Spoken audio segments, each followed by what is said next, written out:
Good morning. Thanks everyone for being here on a rainy day after Thanksgiving or weekend after Thanksgiving. My name is David Krober and I am your worship associate today.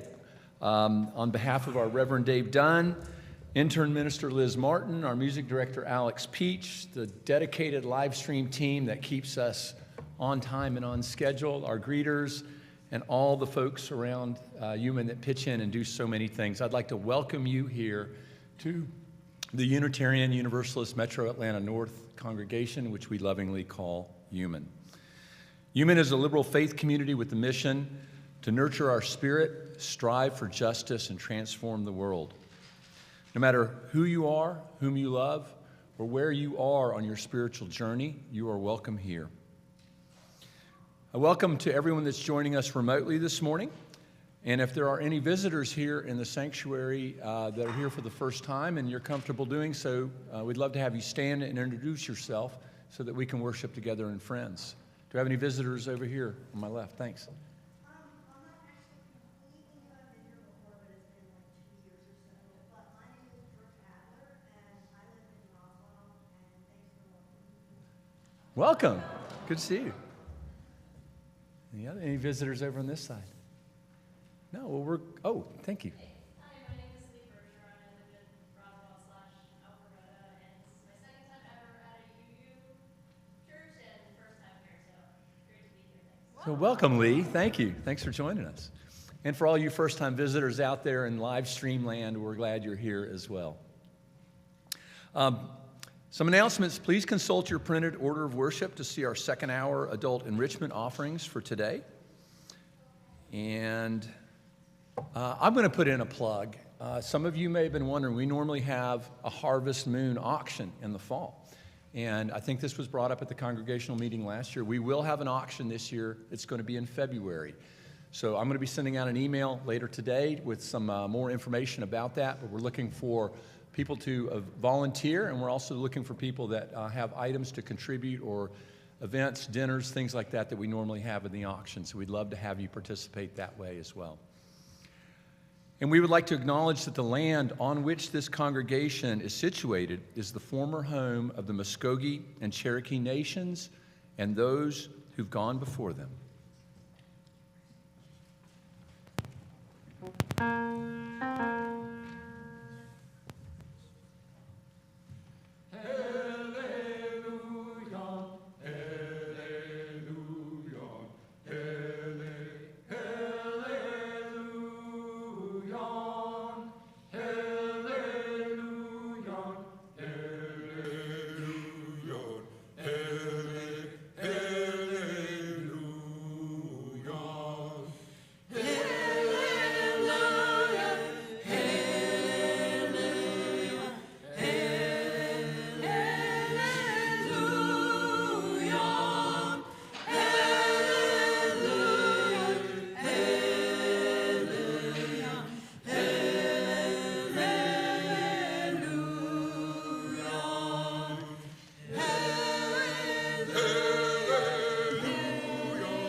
And now let's greet one another with the hand or elbow of friendship.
Good morning. This is the Haudenosaunee Thanksgiving address. The people. Today we have gathered and we see that the cycles of life continue. We have been given the duty to live in balance and in harmony with each other and with all living things. So now we bring our minds together as one as we give greetings and thanks to each other as people. Now our minds are one. The Earth Mother. We are all thankful to our mother, the Earth, for she gives us all that we need for life. She supports our feet as we walk upon her. It gives us joy that she continues to care for us as she has from the beginning of time. To our mother, we send greetings and thanks. Now our minds are one. The waters. We give thanks to all the waters of the world for quenching our thirst and providing us with strength. Water is life. We know its power in many forms: waterfalls and rain, mists and streams, rivers and oceans. With one mind, we send greetings and thanks to the Spirit of water. Now our minds are one. The four winds. We are all thankful to the powers we know as the four winds. We hear their voices in the moving air as they refresh us and purify the air that we breathe. They help us to bring the change of seasons. From the four directions they come, bringing us messages and giving us strength.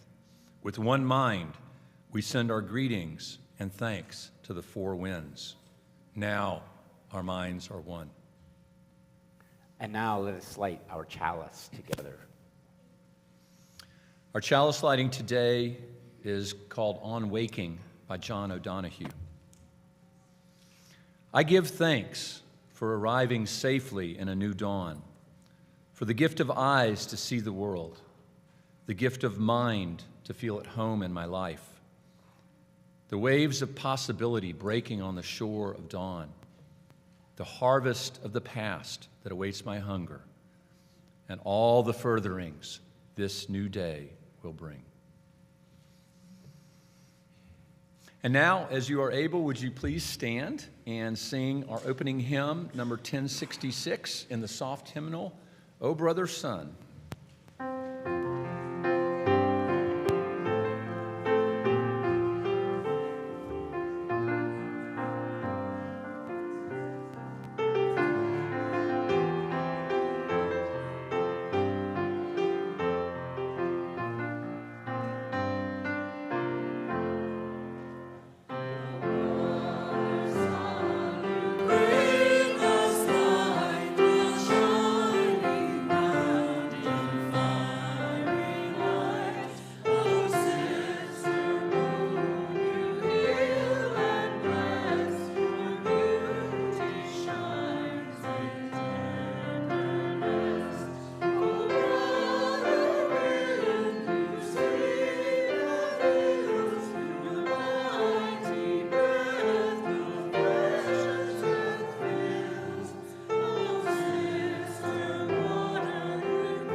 At this point in our service, we share our joys with each other to magnify them, and our sorrows to divide the weight of their pain.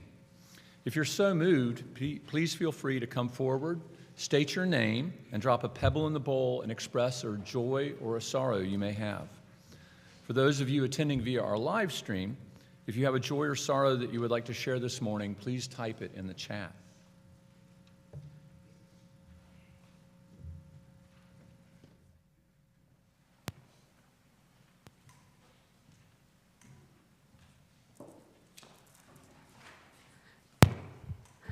Hi, my name is Elizabeth Rohan, and I'm a member here. I have a candle. We used to have candles a very long time ago, and it's a pebble for having my kids home for the holiday. And then my other pebble is, so a lot of you may know that my daughter Rafaela goes to school in Boston. And a few weekends ago, Raphael Warnock was also in Boston, and he preached at the Marsh Chapel at BU there. And Rafaela met Raphael. Afterwards, he signed the book she bought, and they talked about their shared name, and it was really cool. So.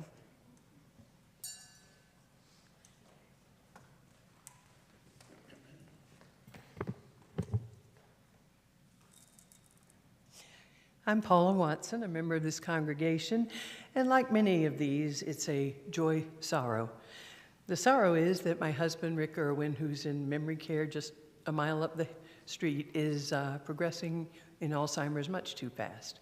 The joy is that because we were told that he would not recognize our daughter at her planned spring break visit, she is coming tomorrow from Ireland with our 2 grandsons, and I am just overjoyed about that. Short visit, it'll be good.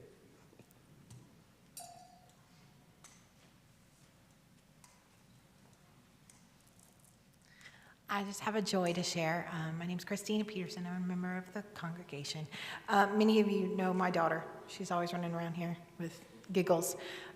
She turned 9 yesterday, and I was so excited. She's still at home with her dad and her best friend because they had a sleepover last night. But I told her I did not support this decision and she needed to stop growing. And her response to me was to roll her eyes and then say, "Mom, blame nature. I can't help it."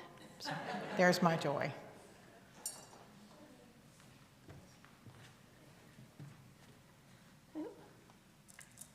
And I'm used to the candles too.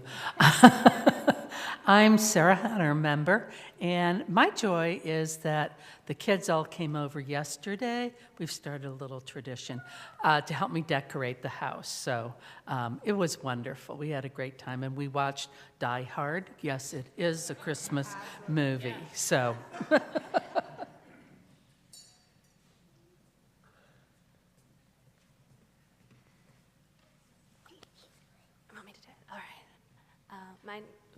My name is Amy, and this is my son Isaac, and today is my mother-in-law's birthday, so we just wanted to wish her a happy birthday, and that we love her very much, right?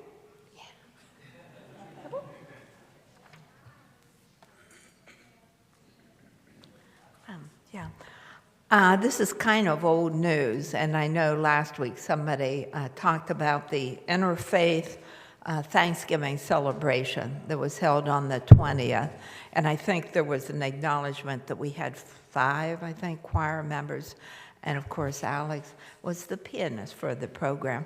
But I just wanted to call attention to it again because this is the second year I participated, and it's their 23rd year, I think. And how fabulous this event was. There were 23 churches of all different faiths that participated in this. And there was the Boy Scout honoring the flag, and there was dances of universal peace. And, I mean, it had everything. And just an ideal situation of what you would hope people could do from a religious and from every other standpoint to come together and talk about what's right and reflect on it. So thanks.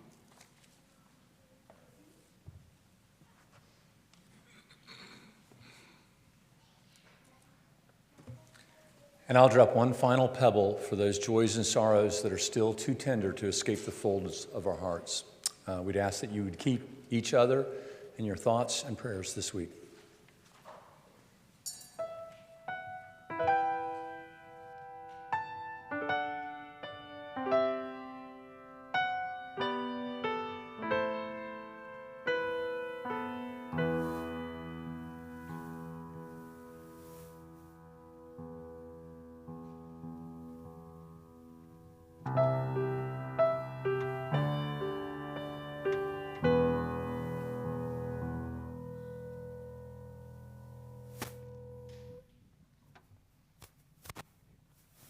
Many years ago, there was a girl who was very good at quill work. I mean, so good that she was regarded as the best of all the tribes everywhere.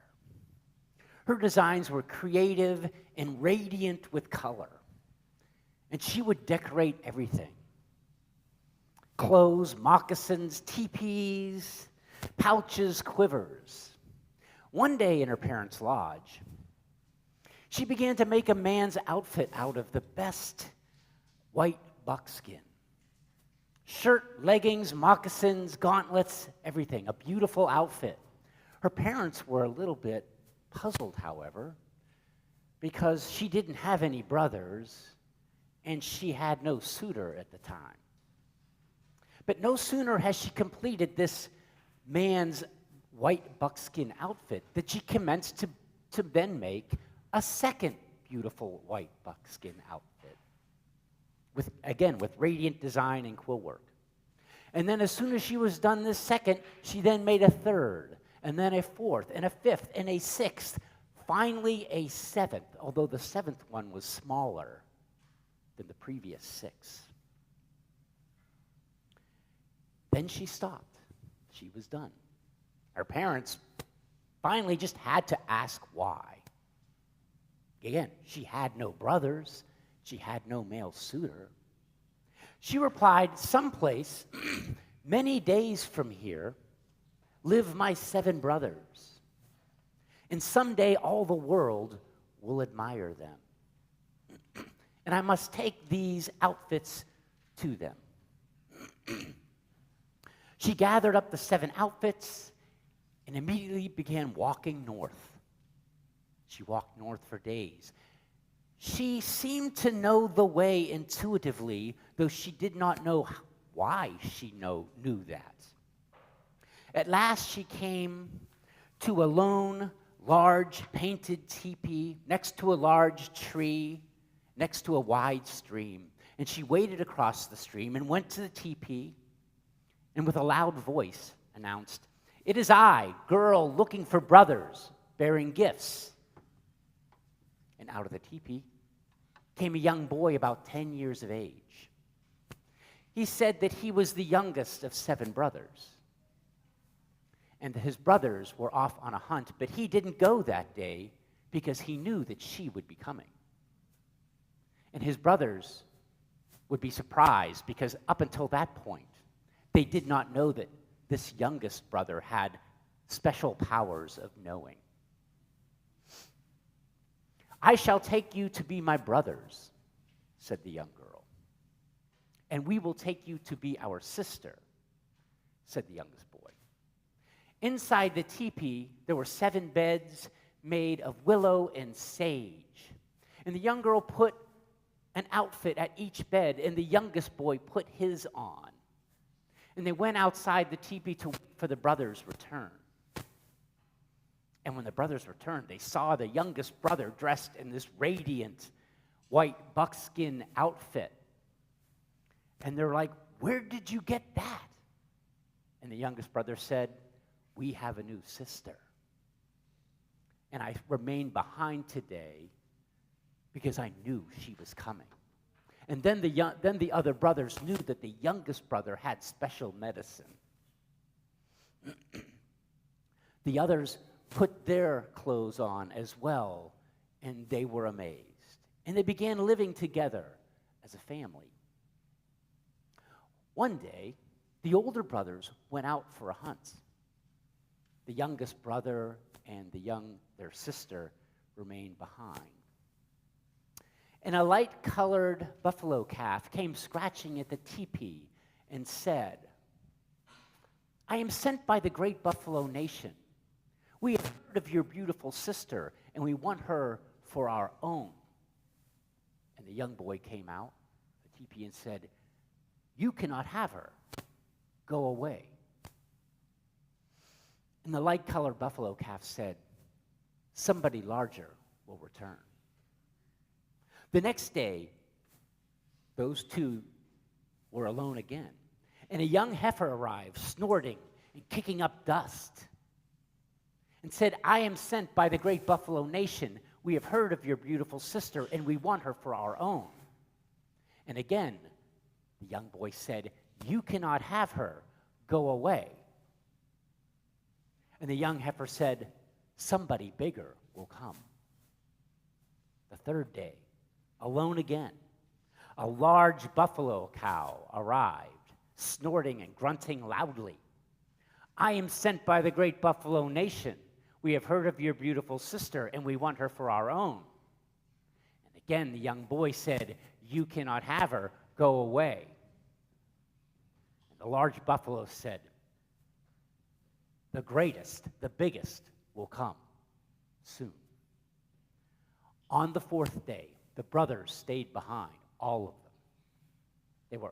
And all was well and peaceful until the earth began to shake and crumble and rock and heave. And the most gigantic buffalo in all the world appeared before them, and the entire buffalo nation was behind that great buffalo.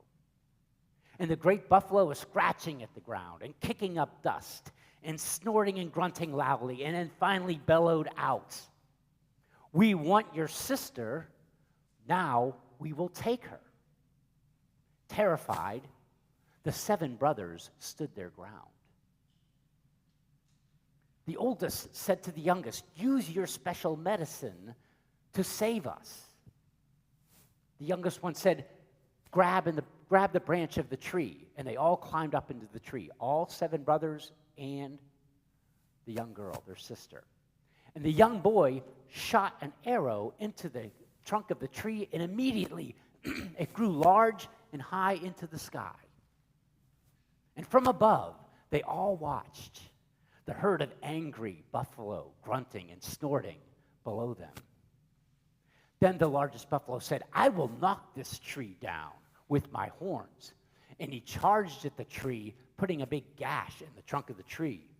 And the tree swung like a willow, and the brothers and the sister hung on for dear life. A giant gash was put into the tree. The youngest boy shot another arrow into the trunk of the tree, and it grew wider and taller, higher into the sky. But the buffalo made a second charge, putting a second gash in the tree, and again the tree bent like a willow. Yet the brothers and sisters clung to the tree. The youngest boy shot another arrow into the trunk of the tree. The tree grew wider and taller. A third charge, put a third gash in the tree. This time, the brothers and sisters almost tumbled out. Again, the brothers cried to the little boy, the youngest brother, use some special medicine to save us. He didn't have any arrows left. And he said, quick, brothers, sister, step out onto the cloud. Hurry. And they began to do so. But just then the buffalo charged, knocking the tree down just as the last boy, the youngest, stepped onto the cloud to join his brothers and his sister there. And there the 8 of them stood. The oldest brother said, what do we do now? We're too high. We can't get down to earth. What shall we do? And the youngest brother said, fear not. I will turn us into stars.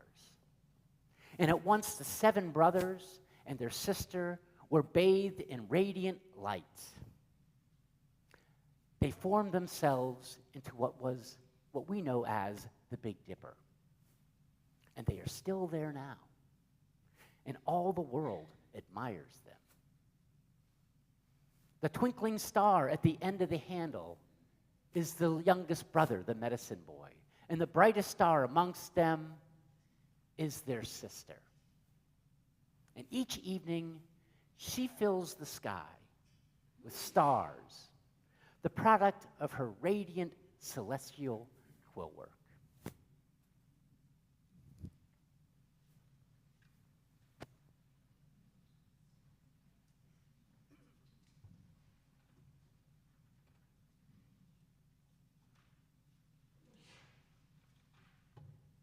In an effort to fulfill and further the vision and mission of this congregation, we ask that our members and friends share of their time, treasure, and talent.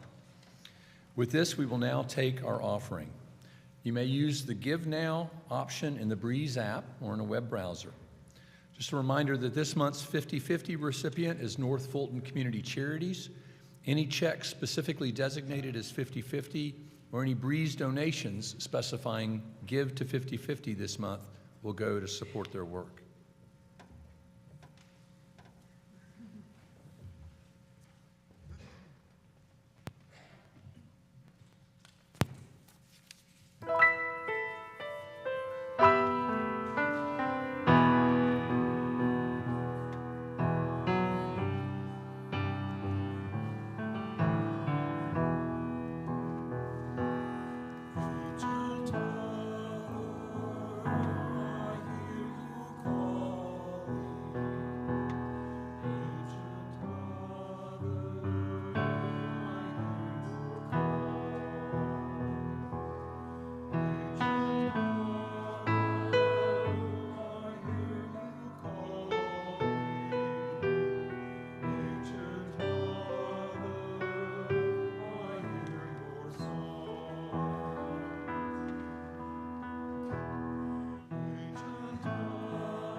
Thank you. That was beautiful.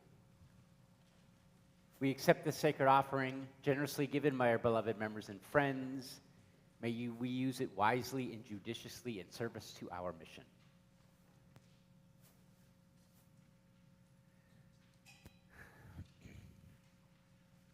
The true name of the one known as the Great Peacemaker was said to be so respected and so holy that it was not to be spoken aloud. Some said that he was a god, the God of the heavens, the upholder of the heavens. And that when he saw the suffering down here on earth, he decided to become human and was born of a virgin. It was said that his canoe would float above the turbulent waters. At the first settlement that he came to, he said, I am the man who is called on earth and as the name of Deginawida. And I have come from the west and am now going to the east for the purpose of bringing peace. So that the shedding of human blood will come to an end. The day is early and yet young. The day of good tidings of peace and power is now upon us. You, my children, must now spread out to become a great nation, and I will make your numbers like the leaves of a forest in summertime, as numerous as the pebbles on the shore of great waters. He recruited 2 disciples to assist him.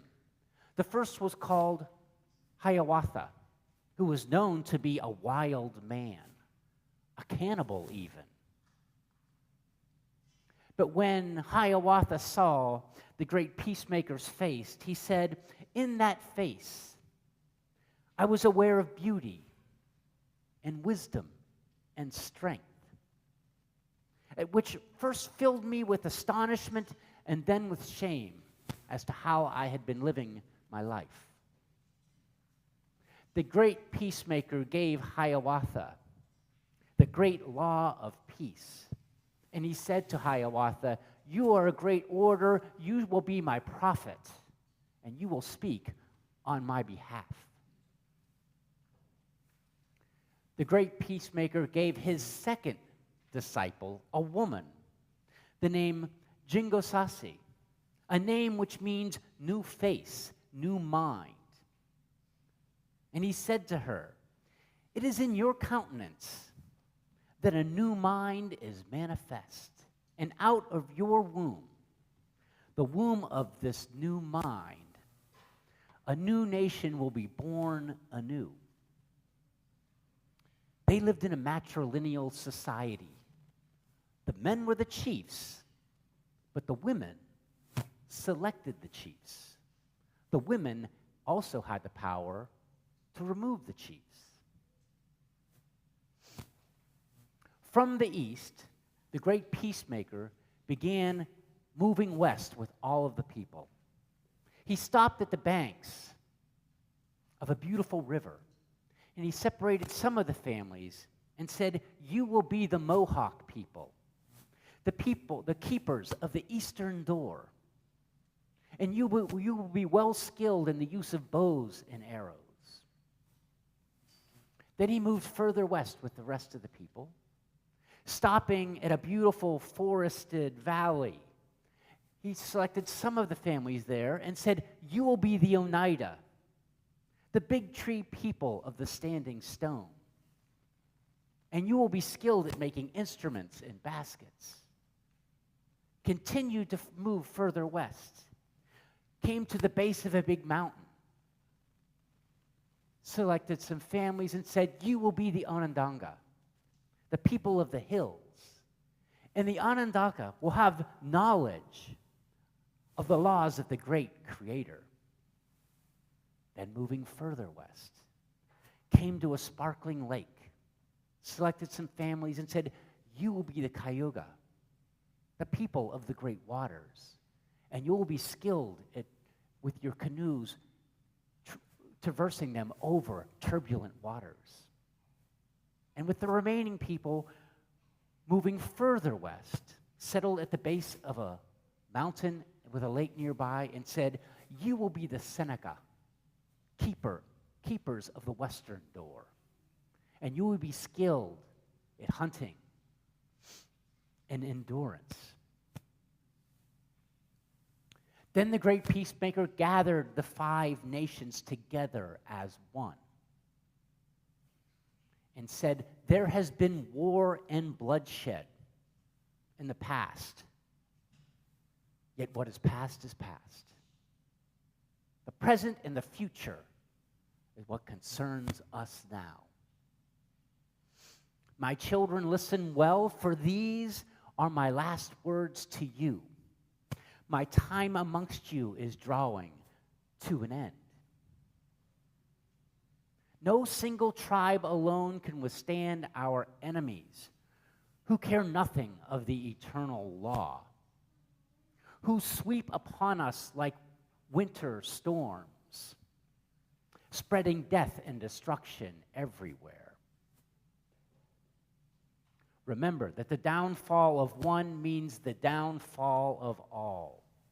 From this day forward, you must have one fire, one pipe, and you must be as one people. The elders of the 5 tribes promised that they would be as one nation. And please, the great peacemaker obtained 5 beautiful, dazzling white feathers, giving one to each of the 5 tribes, and said, by these feathers you shall now be known as the Haudenosaunee, the Iroquois nation. Friends, choose the wisest women in our tribes to be the future clan mothers and peacemakers.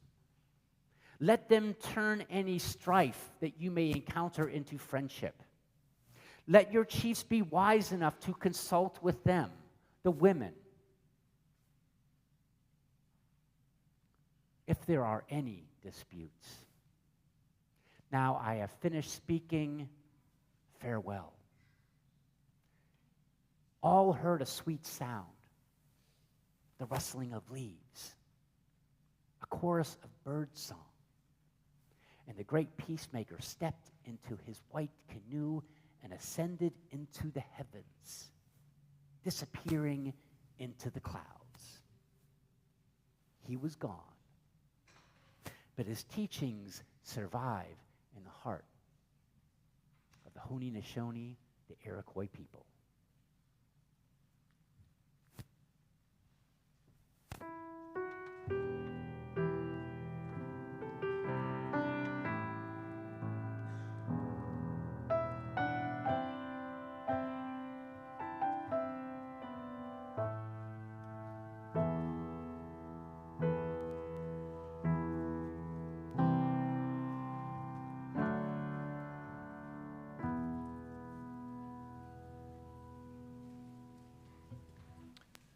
And now, please rise as you are able and join us in singing hymn number 1073?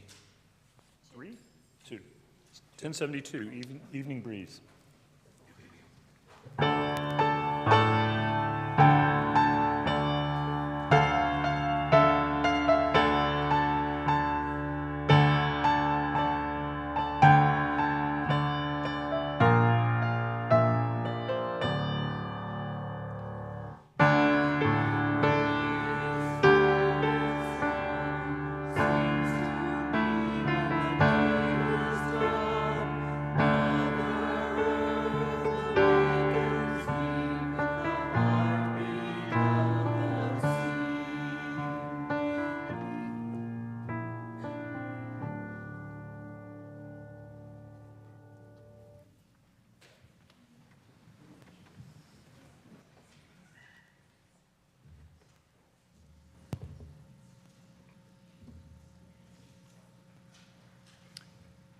And now let us extinguish our flame together.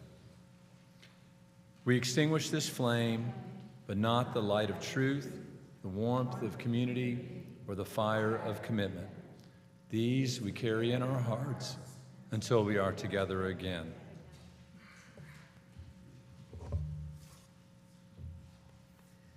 I've told this story before. Many Native Americans don't think too much of white man's elections. Whoever wins, they always lose. But here's a little story about another election. Once, a long time ago, the dogs were trying to elect a president. "I nominate Bulldog," said one. "He's a great hunter, or a good fighter." "Yeah, but he's not a good runner," somebody objected. "I nominate Greyhound. He's a great runner." But somebody objected. He's not a good fighter." Then an ugly little mutt jumped ahead and said, "I nominate the dog for president who smells good underneath his tail." "I second that," said somebody else. And they started to look. They started to sniff under each other's tails to see if they could find a president. "Whew, you are not my candidate. Oh boy, you're not presidential material.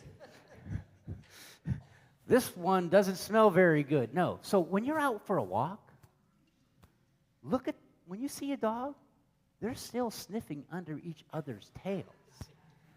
They're looking for a president, and they haven't found one yet. Go in peace and enjoy your week.